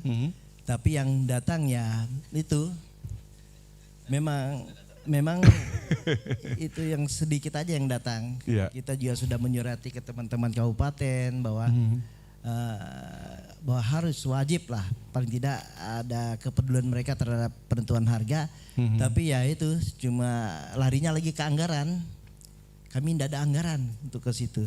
Jadi kita tidak bisa juga memaksa teman-teman untuk sama-sama karena saat penetapan TBS kita tuh bukan hanya sebagai ajang untuk penetapan tapi sebagai ajang silaturahmi dan ajang diskusi buat semua permasalahan terkait kelapa sawit. Betul. Jadi banyak hal yang bisa dibahas kalau bisa duduk satu meja Pak ya. Artinya silaturahmi terjalin, kemudian juga permasalahan-permasalahan paling tidak bisa ditampung dulu kalau belum bisa disolusi secepatnya begitu, untuk kemudian nanti secara berprogres dan bertahap bisa pelan-pelan diselesaikan begitu Pak ya. Cuman waktunya ini untuk ngumpul ini susah ya Pak ya. Susah banget gitu ya. Apakah dulu kita kumpulkan bikin program lagi begitu secara live begitu supaya nanti next lah ya. Baik Pak Hendrik, ini tadi sudah disampaikan juga Pak Freddy terkait masalah-masalah tersebut. Bagaimana Anda melihatnya, apakah memang pemerintah masih belum effortnya masih belum terlalu keras begitu untuk bisa menyupport dalam hal ini petani kelapa sawit, Pak Hendrik? Ya itu Saya sih berusaha melalui Dewan Komisi 2 ini supaya dan aspirasinya bisa sedikitlah lari untuk ke perkebunan kelapa sawit khususnya dari 12 dewan ini. Gitu. Jangan larinya ke konstituennya aja, paling tidak adalah untuk program-program kita gitu. Paling tidak adalah Pak Dewan gitu. Iya. Adalah gitu. Gitu maksud saya gitu yang bisa untuk kita duduk bersama. Kalau enggak kita melalui dewan bisa mengajukan ke gubernur kan, melalui bansos dan segala macamnya untuk bisa memonitoring per 1 minggu sekali kita menyelesaikan permasalahan ini. Gitu. Iya. Baik. Dan saya ingin mengkonfirmasi terkait masalah pupuk tadi. Apakah benar yang disampaikan Pak Dewan tadi terkait dengan pupuk bersubsidi yang sekarang tidak ada ya? Sudah tidak tersedia, Pak? Kalau untuk tanaman dari kelapa sawit, padahal uangnya, pajaknya kelapa sawit dipakai untuk tanaman pangan sebenarnya. Oke. Tapi petani sawit. Satu fakta mulai terbuka begitu ya. Padahal petani sawit di mana sih yang ada mendapatkan pupuk subsidi sawit khususnya pupuk NPK? Padahal itu uang sawit, tapi dipakai untuk tanaman. Istilahnya memang pemerintah yang ngelola kan, kembali ke masyarakat kan gitu. Itu semua kebijakan pemerintah. Betul. Makanya tadi saya sampaikan sama Mas ada 3 poin. Paling tidak kembalikan deh dari uang pajak misalnya berapa ratus triliun, mungkin 0,0% lah untuk atau 1% lah untuk program kita ini. Betul. Satu untuk pupuknya, untuk minyak gorengnya, untuk BBM-nya. Nah, 3 poin ini loh. Ayo bantu untuk petani sawit, jangan hanya dipalaki pajaknya terus. Kayak petani saya sampai ketakutan. Iya, di Semenggaris itu tiba-tiba ada surat pajak yang harus dibayarkan berapa ratus juta. Wow. Padahal itu adalah uang petani yang dikumpulkan melalui koperasi. Misalnya gini, salah satu koperasi di Semenggaris, misalnya koperasi A, itu kan ada luasan 600 hektar dengan kakaknya, anggotanya 300 kakak. Ya kan, otomatis kan 1 kakak 2 hektar. Dapatlah tiba-tiba itu 2M. Pajak melihatnya 2M-nya, tidak melihat langsung ke petaninya. Padahal itu lewat doang ke rekening petani. Paling petani dapatnya 1 juta atau 2 juta itu per kakak. Nah, pajak melihatnya 2M. Jadi ya sempat kita fasilitasi, janganlah seperti itu. Ini kan petani dapat 2 juta lu pajak gitu. Mana hasilnya petani akhirnya kan tidak ada. Iya, tidak bisa dinikmati pada akhirnya. Iya, itu seperti itu sampai sebegitunya kita bela petani. Nah, maksud saya ya udahlah pajak-pajak yang terpotong mulai dari jual tandan buah segar itu kan dipotong lagi 10% sama PPN dan segala macamnya, potong lagi dari CPO-nya, potong lagi 10% dan segala macamnya. Nanti dari sampai ke minyak goreng potong lagi pajak segala macam. Nah, terus kapan sejahteranya terus petani-petani? Itu kan sawit kan, Pak? Iya. Ya kan? Otomatis kembalikanlah dari ratusan triliun itu ke petani. Ayo, ini loh kebutuhan petani supaya produksinya meningkat. Nih, tak bantu pupuk subsidi. Nggak usah hibah atau paling enggak subsidi lah separuh harga supaya buahmu ini produksinya meningkat. Malaysia kenapa luasannya misalnya lebih kecil tapi hasilnya produksinya lebih, karena lebih cenderung pupuknya dibagusin. Bukan menambah luasan, tapi peningkatan produksi. Itu yang sebelah. Terus yang kedua, dari minyak goreng aja petani susah. Pada saat langka bingung dia petani di mana mau beli minyak gorengnya. Padahal kita panen loh. Kita yang produksi dari hulunya kita ini. Tapi langka juga. Tapi mengalami kelangkaan minyak goreng. Yang untuk minyak goreng aja yang sebagai bahan baku minyak goreng langka juga kan, lucu, aneh. Maksudnya ayolah pemerintah perhatikanlah petani-petani sawit kita, kembalikanlah itu sedikit-sedikit. Ya kan? BBM juga. Itu kan kalau tak ada transportasi, misal BBM langka, solar langka, otomatis produksi minyak kita kan turun juga. Betul. Kasih dong subsidi. Nggak usah hibah, subsidi lah berapa persen atau khusus kuota khusus untuk alat transportasi truk-truk sawit kita ini supaya produksi alur produksi kita lancar ke pabrik kelapa sawitnya kan gitu. Otomatis kan dapat lagi pajaknya, ke ekspornya dapat, semua dapat kan gitu.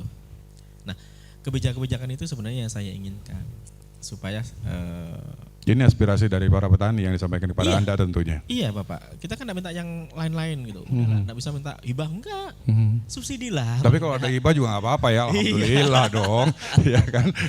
Tapi subsidi lah ya paling penting. Betul Bapak, itu sih sebenarnya yang saya inginkan sih Pak. Baik, tapi Pak Hendrik tadi kalau kita mereview apa tadi disampaikan Pak Freddy, banyak juga kok bantuan-bantuan ini di luar dari pupuk ya, pupuk subsidi tadi katanya. banyak juga bantuan-bantuan yang sudah kita sampaikan begitu pada para petani, termasuk juga pelatihan-pelatihan untuk menambah skill para petani begitu. Lantas bagaimana Pak Hendrik menilai ini? Apakah memang tetap kekeh begitu bahwa pupuk subsidi harus kembali dikembalikan untuk menjadi hak para petani atau seperti apa? Ya. Sebenarnya program-program yang lain untuk peningkatan SDM ini sangat membantu, termasuk beasiswa anak petani sawit, Sapras membantu. Tapi kan terbatas uangnya, tidak full. Contoh, memang ada itu sangat membantu memang, cuman kan tidak full, karena memang keterbatasan anggaran tadi. Misalnya yang tahun ini katanya 210 orang, padahal petani kita misalnya ada 1 juta orang misalnya kan. Nah kan gitu kan. Cuman berapa persen saja begitu ya. Kan gitu. Tidak menyentuh hampir setengahnya pun tidak begitu. Ya, memang itu cukuplah membantu. Tetapi yang poin yang lebih penting memang untuk peningkatan produksi itu tadi pupuk ayo. Minyak goreng ayo, BBM ayo, supaya ini terjadi sinkron, tidak lagi adalah pada saat harga jatuh banget. Karena memang ini lancar, semua pasokan baku lancar gitu nama. Jadi harga itu bisa stabil. Baik, Pak Fredi, silakan. Kami persilakan untuk memberikan tanggapan terkait apa yang sudah disampaikan Pak Hendrik. Tadi yang beliau mewakili aspirasi dari teman-teman petani begitu Pak ya. Silakan Pak. Memang selama ini kami sama Apkasindo memang agak akur Pak. Dan kami juga apa yang diharapkan Pak Suhendrik itu yang juga jadi harapan kami ke petani. Karena kami juga untuk perusahaan kami tidak ada, tapi kami kejar yang ke petaninya. Terkait yang Pak Suhendrik bilang itu akan menjadi kerja kami dan kerja bareng dengan Pak Suhendrik juga di lewat Apkasindo. Dan kami juga berharap bantuan Pak Suhendrik lewat Apkasindo pusatnya untuk mendukung kami dalam setiap program kegiatan yang kami berikan ke petani. Sasaran kita ke petani-petani sawit karena petani sawit lah yang tujuan akhir dalam setiap program pemerintah yang kami laksanakan. Terkait tadi Pak Suhendrik ada terkait beasiswa tadi. Itu harapan kami dari dinas bahwa kalau bisa tahun depan dan tahun-tahun berikutnya yang hadir ini para penerima beasiswa sawit. Kami berharap UBT tahun depan itu menjadi penampung untuk peserta atau penerima peserta beasiswa untuk wilayah Kalimantan. Waktu rapat kemarin memang untuk wilayah Kalimantan belum ada universitas terwakil untuk penerima dana beasiswa. Kita di sini lihat tadi perusahaan punya 51 perusahaan dan pekebun yang banyak Pak. Jadi kami harap kami juga mendorong teman-teman UBT baik Pak Dekan Faperta UBT untuk nanti sama-sama kita dari Dinas dukungan besar dari Apkasindo agar UBT bisa jadi penerima beasiswa. Jadi kita harap Pak Suhendrik ke depan-depannya yang hadir teman-teman adik-adik yang penerima beasiswa, karena apa yang ditawarkan di beasiswa itu sangat menarik. Selain menerima ijazah, bahwa lulusan beasiswa sawit juga menerima sertifikat. Sertifikat itu dasar bahwa mereka sudah punya pengalaman kerja, lewat kuliah itu sudah dihitung kerja. Jadi kalau mereka sudah lulus 4 tahun, sertifikat itu diberikan bahwa mereka sudah punya pengalaman 4 tahun bekerja di sawit. Dan apa yang diberikan dana sawit itu baik uang saku semuanya difasilitasi oleh dana sawit. Dan kami harap Pak Suhendrik bantu kami di Kaltara, bantu juga adik-adik sini, bantu juga teman-teman UBT menjadi UBT penerima mahasiswa sawit. Karena dari BPD PKS dan dari Kementerian Pertanian juga menawarkan ke kami mana Kalimantan. Karena tim saja belum ada. Kita berharap UBT kita bantu ke depannya, jadi tahun-tahun berikutnya kalau acara kayak gini teman-teman adik-adik yang dari sawit yang kita lihat wajahnya senyum lah dengan sawit. Terima kasih. Baik Pak Fredi, tadi ada yang disampaikan Pak Muhammad Khairuddin terkait dengan adanya permainan harga tadi ya di masyarakat. Dan Pak Khairuddin tadi bilang bahwa ini butuh kehadiran pemerintah untuk bisa menjadi penjembatan begitu. Apakah itu nantinya ada regulasi yang dikeluarkan begitu untuk bisa menekan permainan harga begitu, yang ini tentunya bisa merugikan para petani sawit kita begitu Pak. Terima kasih Pak. Jadi terkait permainan harga itu terjadi memang karena keadaan di mana petani juga tidak punya alat transportasi untuk menjual hasil mereka dan mereka terpaksa harus menjual ke pengepul. Ya. Tapi pemerintah tidak tinggal diam Pak. Ada beberapa regulasi yang sedang dibuat dan regulasi itu sebenarnya sudah ada, tapi kedepannya itu akan menjadi keharusan petani harus menjual buahnya sendiri ke pabrik karena ada regulasi yang disusun baik terkait ISPO itu tadi. Karena yang diterima pabrik bukan yang diterima dari pengepul, karena pengepul ini kan tidak punya lahan dan harus petani, dan petani dengan itu harus wajib. Dan pemerintah juga punya bantuan ke petani, yaitu bantuan pengadaan alat transportasi. Itu sudah dibuka semua lewat dana BPD PKS. Baik. Jadi diharapkan nanti petani tidak main sendiri, petani diharapkan bermain berkelompok dan berkooperasi. Itulah pembelajarannya, tujuan dari semua ini bahwa kedepannya petani bisa buat organisasi sendiri, buat kayak, karena kebun sawit ini bukan untuk sendiri tapi kayak dibikin buat perusahaan gitu dia. Jadi petani bisa bangun koperasi, bangun kelompok taninya. Jadi diharapkan tidak diam aja mengharapkan. Jadi kalau mereka butuh kendaraan alat transportasi ada bantuan di Sapras itu untuk permohonan semua ada. JUT ada, terus pembangunan untuk bangunan kantor koperasi sendiri disediakan pemerintah. Baik. Itu. Jadi mungkin kedepannya memang saat ini memang masih tapi kedepannya kami berharap itu kewajiban dari petani untuk berkelompok dan bermitra dan berkooperasi karena ada aturan yang mengikat ke teman-teman PKS atau pabrik kelapa sawit. Terima kasih. Baik. Terima kasih Pak Freddy.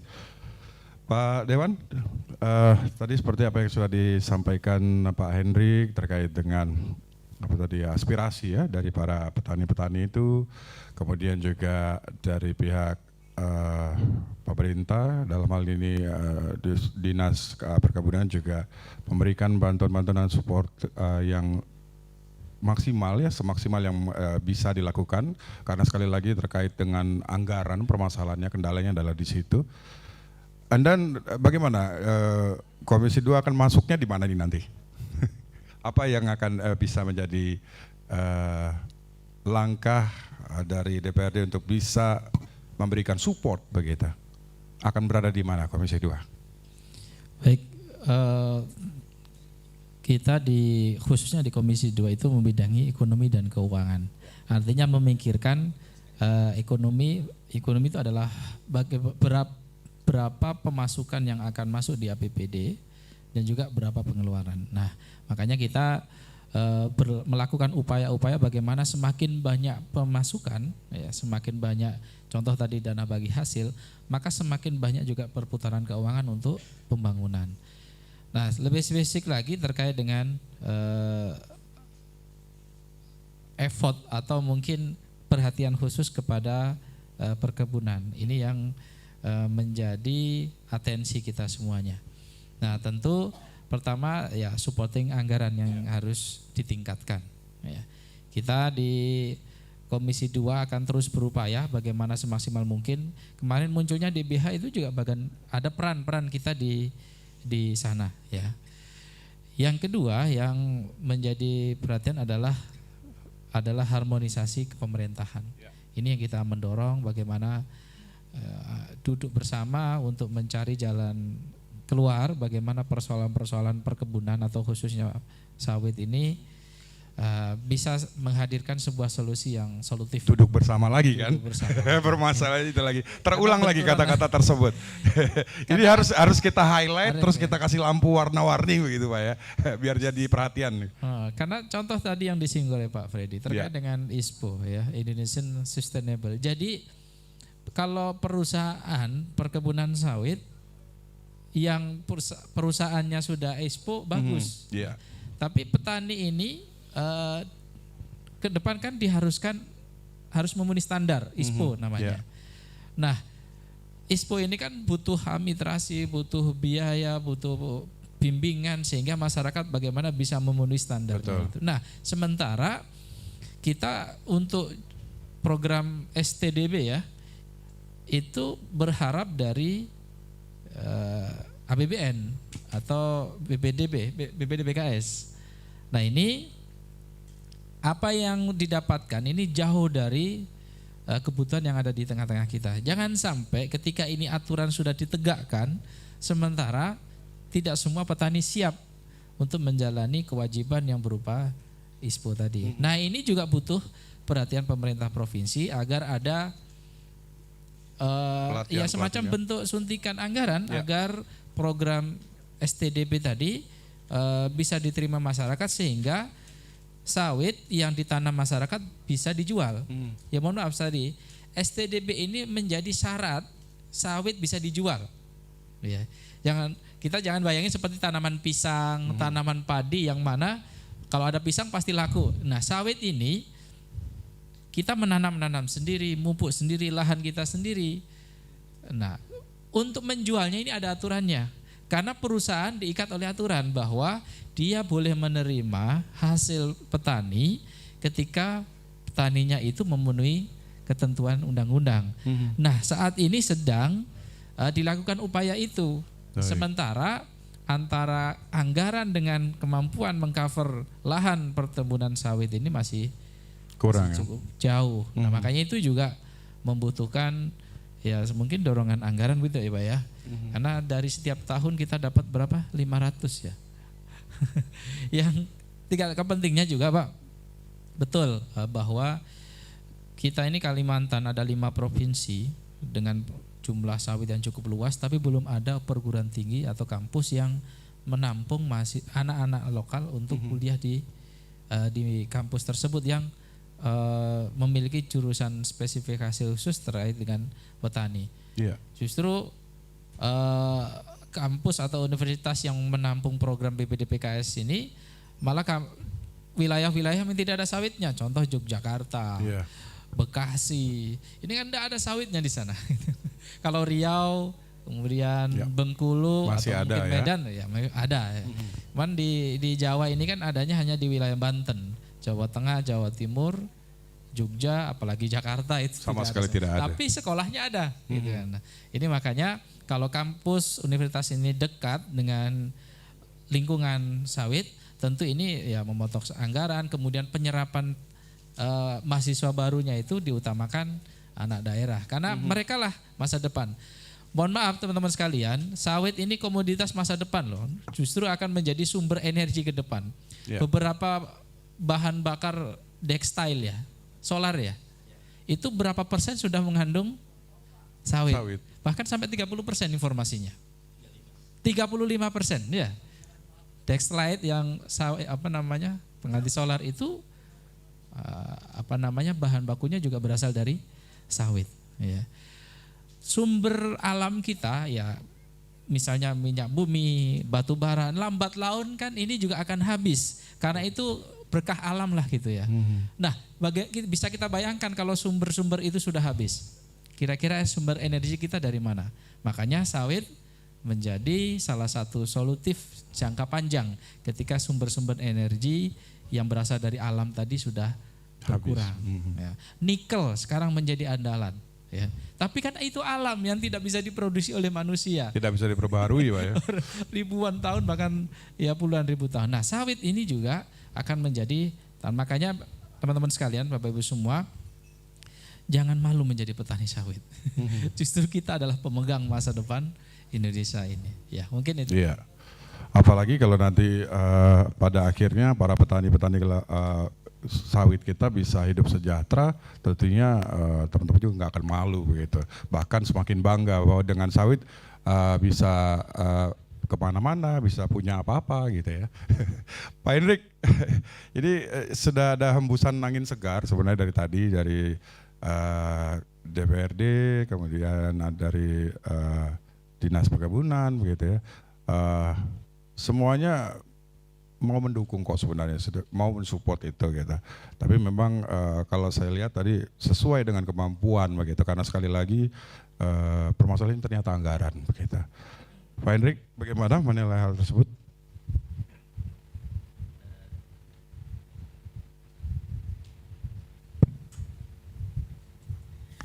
Ya, Mas Rio, sebenarnya sih yang satu, karena memang di sini adalah prospek untuk tanaman kelapa sawit. Sebenarnya di sini kan dari Komisi 2-nya sih saya, ya siapa tahu tahun ini bisa mengeluarkan suatu peraturan gubernur yang mengamankan UMK kelapa sawit. Contoh, kita kan misalnya petani sudah membuat produk suatu kerajinan, piring, dari lidi kelapa sawit, sendal dari lidi kelapa sawit dan segala macamnya. Tolong dong diamani melalui supaya penjualannya bisa lancar. Ini petani kelapa sawit biasanya kan kalau sudah UMKM kita petani sawit kalau sudah misalnya memproduksi biasanya kesulitan untuk penjualannya. Betul. Nah, maksudnya melalui Komisi 2 bisa dong dibuatkan suatu peraturan perda ya. Yang mengamankan UMKM kita. Contoh dari sisi penjualannya, gunakanlah produk UMKM lokal. Contoh melalui hotel, gedung-gedung pemerintah atau instansi terkait atau gedung-gedung sekolah dan segala macamnya wajib menggunakan. Ya tidak semua, mungkin 10% lah, 20% supaya ini tidak orang berusaha ini supaya ada hasilnya, tidak minus gitu nah Pak. Seperti itu. Ya Pak Dewan. Dibikinkan aturannya dulu untuk mengamankan Pak Dewan namanya juga usaha Pak, ya kan, boleh dong, ya, Pak Hendrik ya. Iya. Ya. Jadi memang ini masuk akal sebenarnya, logis banget gitu, supaya nanti nggak kalau ada tamu-tamu datang ke katakanlah ke Sebatik misalnya, nanti oleh-olehnya bukan Milo, Apollo gitu ya kan, yang ada kan begitu, itu sudah rahasia umum kan, kita melihatnya seperti itu, bukan produk kita, itu produk tetangga gitu, yang dibangga-banggakan gitu. Kalau ada tamu dari Jakarta dibawakan oleh-olehnya ya itu Apollo, Milo dan lain sebagainya gitu. Alangkah baiknya dan alangkah indahnya kalau kita melihat nanti tamu-tamu dari luar daerah bisa bawa itu tadi sendal dari apa tadi anyaman ya, piring, kemudian ya macam-macam kerajinan tangan begitu. Nah, masuk akal juga kalau dibikinkan ya kayak perda gitulah Pak. Namanya juga usaha Pak, ya kan? Memungkinkan nggak Pak kira-kira? Supaya ya paling tidak ada lah alternatif lain begitu Pak Hendrik ya, supaya sejahtera ini tadi bisa terwujud sedikit demi sedikit begitu. Sangat setuju, bahkan ini juga menjadi perhatian kita semua ya. Insya Allah kita di Kalimantan Utara ini tidak kalah bersaing dengan daerah lain ya. Kerajinan kita, produk alam kita itu cukup luar biasa. SDM kita, apalagi kekayaan tradisi, budaya ini juga cukup menarik ya. Dan Kalimantan Utara ini dengan heterogenitas mulai suku, agama, ras ini cukup baik dan alhamdulillah juga secara kehidupan berjalan harmoni ya. Nah, mungkin ini juga bisa menjadi sumber masukan ya. Sementara saat ini saya mendapatkan tugas untuk menyelesaikan dua rencana peraturan daerah. Ya, saya kebetulan ditunjuk sebagai ketua pansusnya, yaitu tentang pembangunan wilayah perbatasan. Ini karena kita ada 6 provinsi yang berada di perbatasan, tentu berharap ada perlakuan khusus dengan ya 32 provinsi yang lain ya, mulai dari timur, kemudian mana tadi Papua Nugini atau Kalimantan Barat. Ya, makanya kita sedang membentuk peraturan daerah tentang pembangunan wilayah perbatasan. Ya.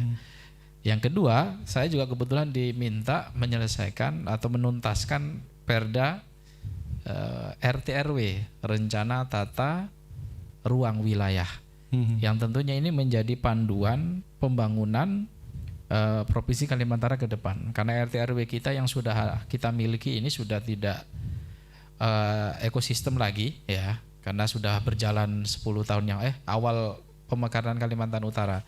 Jadi RT/RW ini akan kita gunakan bisa 10 bisa 20 tahun yang akan datang, tergantung kebutuhan. Nah, ini kita juga akan menata bagaimana ini kawasan Taman Nasional Kayan Mentarang. Ini kawasan budidaya perkebunan misalnya. Ini kawasan hutan lindung. Yang mana ini masih banyak, mohon maaf, kadang tumpang tindih.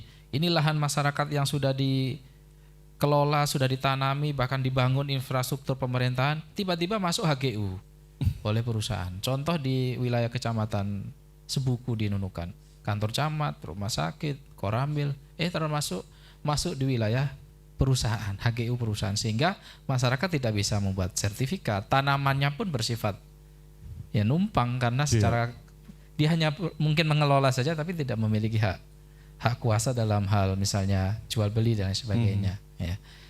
Jadi itu Pak. Iya. Masih sibuk Pak Hendrik, ada 2 perda yang lagi diproses. Tapi kalau udah kelar bisa lah Pak ya. Bukan, artinya gini, itu juga bisa kita masukkan dalam poin tersebut. Ya, sehingga misalnya pembangunan kawasan perbatasan ini juga beririsan dengan perputaran ekonomi, ya. Sehingga yang kita bangun ini bukan hanya bangun secara fisik manusia dari kecil besar, tapi ya sesuai dengan SPM. Ya, karena undang-undang lahirnya Kalimantan Utara salah satu alasan adalah perbatasan.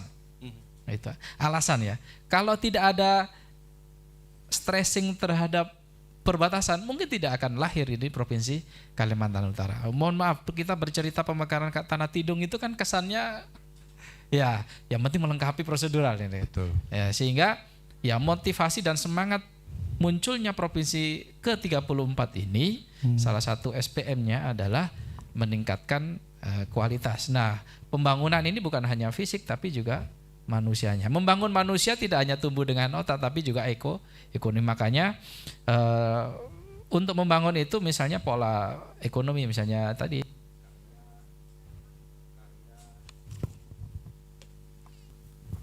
hasil karya atau mungkin produk-produk unggulan lokal ini menjadi sebuah keharusan dimiliki. Contoh, mohon maaf, ada sedikit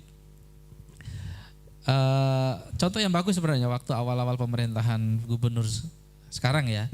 Jadi ketika ada event kegiatan seminar atau koordinasi itu konsumsinya berasal dari produk daerah, jagung, ubi, gitu kan. Ini kan sebenarnya bagus karena itu produk petani kita dibandingkan mohon maaf Milo ya kalau pertemuan di Sepatik memang kalau nggak ada Milo kayaknya nggak lengkap itu. Betul. Apa oleh-oleh khas Kaltara? Apollo, Milo ya. Iya.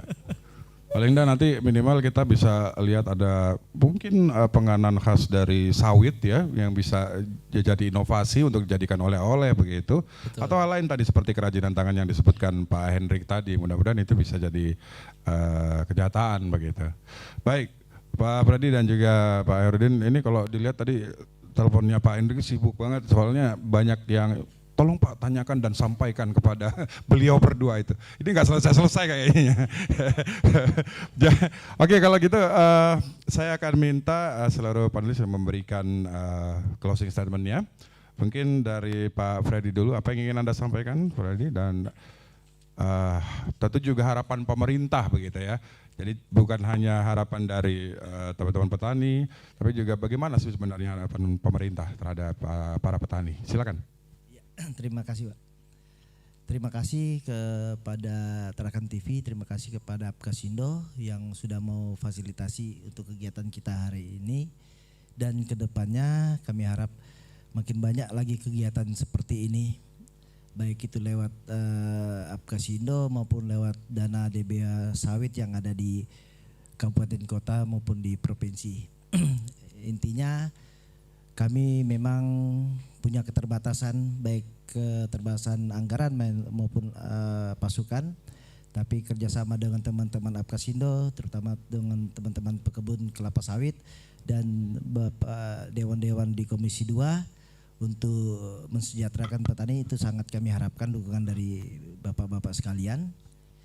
Kedepannya kita harap bahwa petani sawit akan tersenyum terus, tidak akan ada permasalahan yang dihadapi. Semua permasalahan memang kita dari pemerintah kita sudah bantu, baik permasalahan yang pelit sekali sama terkait kawasan pun kita sudah bantu secara maksimal kaitan dengan perkebunan rakyat yang masuk dalam kawasan hutan itu juga menjadi perhatian kami di dinas. Itu kami mau optimal lah untuk bangun teman-teman pekebun kelapa sawit, dan untuk keluarga pekebun kelapa sawit juga kami juga perhatikan lewat bantuan BPJS dan kependidikan yang lewat dana sawit kami juga siap bantu. Memang ada anggaran untuk keluarga-keluarga pekebun, baik pendidikan mereka maupun jaminan sosial kehidupan mereka juga sudah kita bantu lewat anggaran yang disediakan di lewat BPDPKS. Jadi kedepannya sama-sama kita sering duduk dan sering diskusi.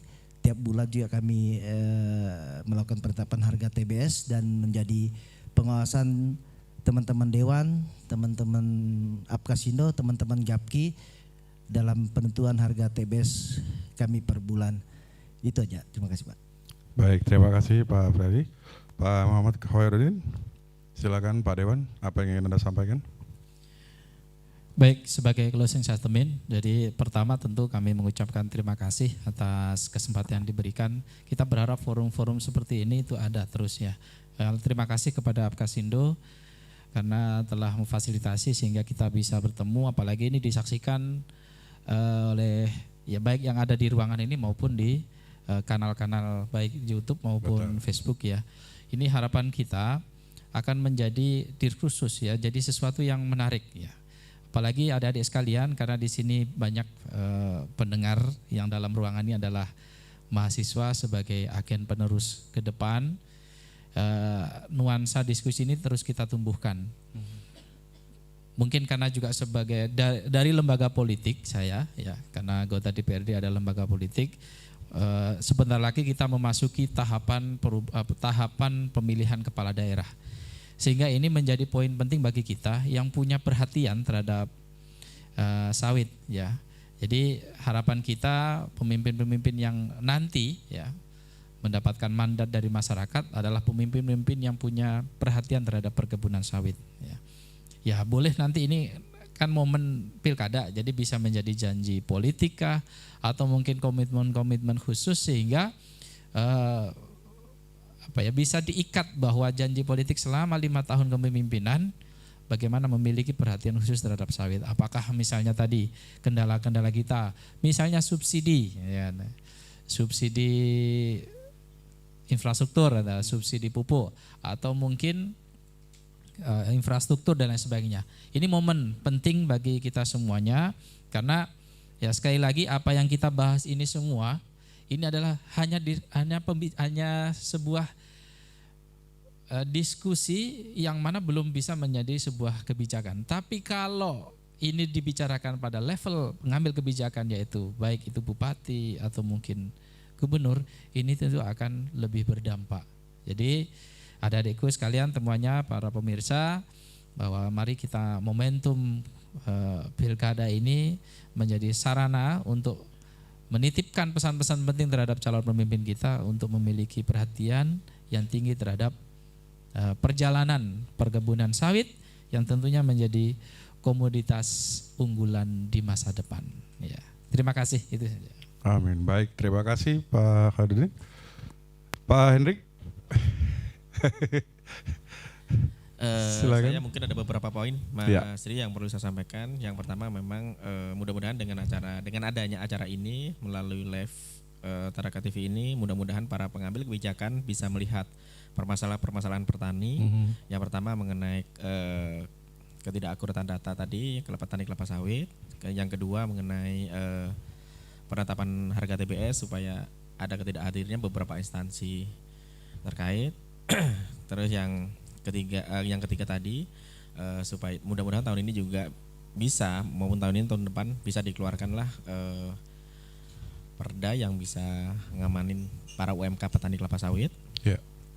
Yang selanjutnya yang sangat-sangat ini di Kaltara ya mudah-mudahan di Kaltara bisa berdiri sendiri perkebunan dinas perkebunan kelapa sawit, dinas perkebunan, karena di luasan lahan kita sudah cukup luas sebenarnya. Kita tidak berdiri sendiri ini dinasnya masih gado-gado, dinas pertanian dan ketahanan pangan. Jadi di dalamnya itu ada peternakan, ada tanaman pangan, ada Tidak macam-macam. spesifik ya. Iya, padahal di sini hampir seluruh wilayah ini adalah tanaman kelapa sawit. Ya mudah-mudahan dengan adanya ini bisa berdiri sendiri nanti. Ada nyampe ke Pak Gubernur, UPTD juga sama. Kita pada saat sertifikasi benih kelapa sawit dan segala macamnya masih harus ke Kaltim. Yeah. Padahal kita sudah mampu untuk mensertifikasi benih kelapa sawit sendiri. Saya kira itu Pak, Mas Rio. Terima kasih. Baik, terima kasih Pak Henry. Baik audiens, Bapak Ibu dan undangan. Saya pengen kita kasih tepuk tangan yang meriah. Yang pertama untuk Bapak Freddy Sampe, untuk Bapak Muhammad Khairuddin dari Komisi 2. Tentunya juga untuk Dewan Pakar Apkasindo Kaltara. Dan terakhir saya minta yang paling kencang tepuk tangannya untuk Anda semua yang hadir pada hari ini. Terima kasih banyak Bapak Ibu dan teman-teman gitu ya, bukan adik-adik karena kita 11-12 kan usianya ya. Jadi teman-teman mahasiswi mudah-mudahan nanti ada knowledge yang bermanfaat dari 2 sesi dialog yang kita selenggarakan pada hari ini. Dan tentunya harapan kita bersama bahwa suatu saat nanti kita akan melihat dalam waktu dekat begitu ya, bahwa petani-petani kelapa sawit kita akan sejahtera dan tentunya juga kelapa sawit akan menjadi komoditas yang membanggakan bagi Kaltara dan juga tentunya membanggakan untuk Indonesia dalam skop yang luas begitu. Baik, dan kita sudah sampai di akhir program ini. Untuk itu pemirsa, terima kasih banyak juga untuk Anda yang sudah menyaksikan siaran atau dialog spesial kami pada hari ini. Seluruh kru yang bertugas mengucapkan terima kasih atas perhatian dan kebersamaan Anda. Saya Rio Bayu beserta seluruh kru dan kerabat kerja mengucapkan terima kasih. Kita akan jumpa lagi dalam event-event yang lain. Assalamualaikum warahmatullahi wabarakatuh. Selamat sore dan sampai jumpa.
Teman-teman yang sudah hadir di sini nanti bisa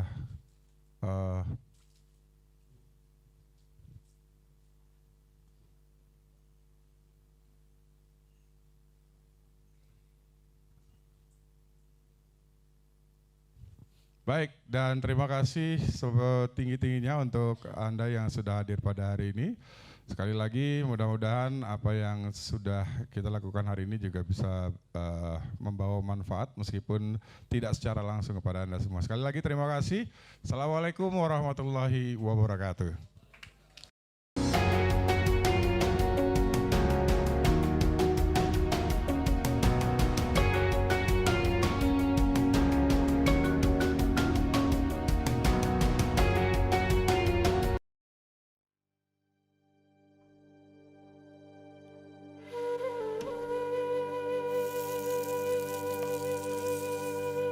Alif, bangun yuk. Kata ayahku, kebaikan datang dari apa yang kita tanam sejak matahari terbit. Dan dari matahari terbit pagi inilah satu kebaikan dimulai. Ceritaku berawal dari tempat ayahku bekerja, di sebuah ladang yang terhampar luas. Apa yang ia tanam hari ini dan keringat yang ia teteskan membawa banyak perubahan. Alif, ayo. Assalamualaikum, Mak. Kepada bendera merah putih, hormat, gerak. Ayahku selalu bilang, ilmu adalah matahari. Anak-anak, ada yang tahu jawabannya? Saya, Bu. Karena dengan ilmulah terang benderangnya masa depan. Ibuku merajut lewat tangannya, mengolah satu kebaikan hingga jadi kebaikan lainnya.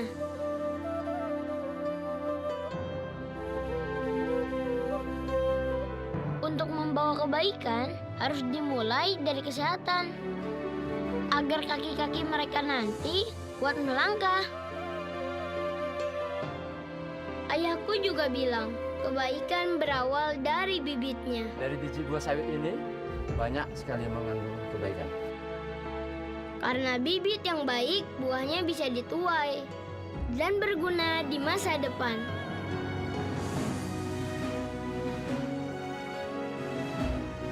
Di sini, semua orang saling mendukung. Karena lewat dukungan, semakin banyak kesempatan untuk terus berkembang. Dan membuka pintu untuk cerita-cerita lainnya.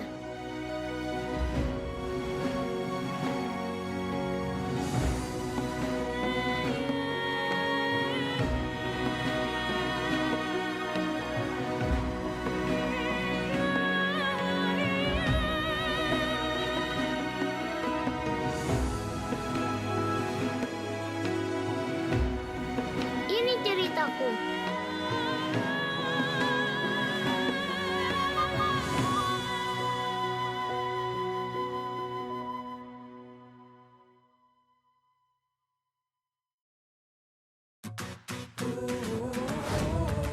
Tanpa kita sadari, ada satu kebaikan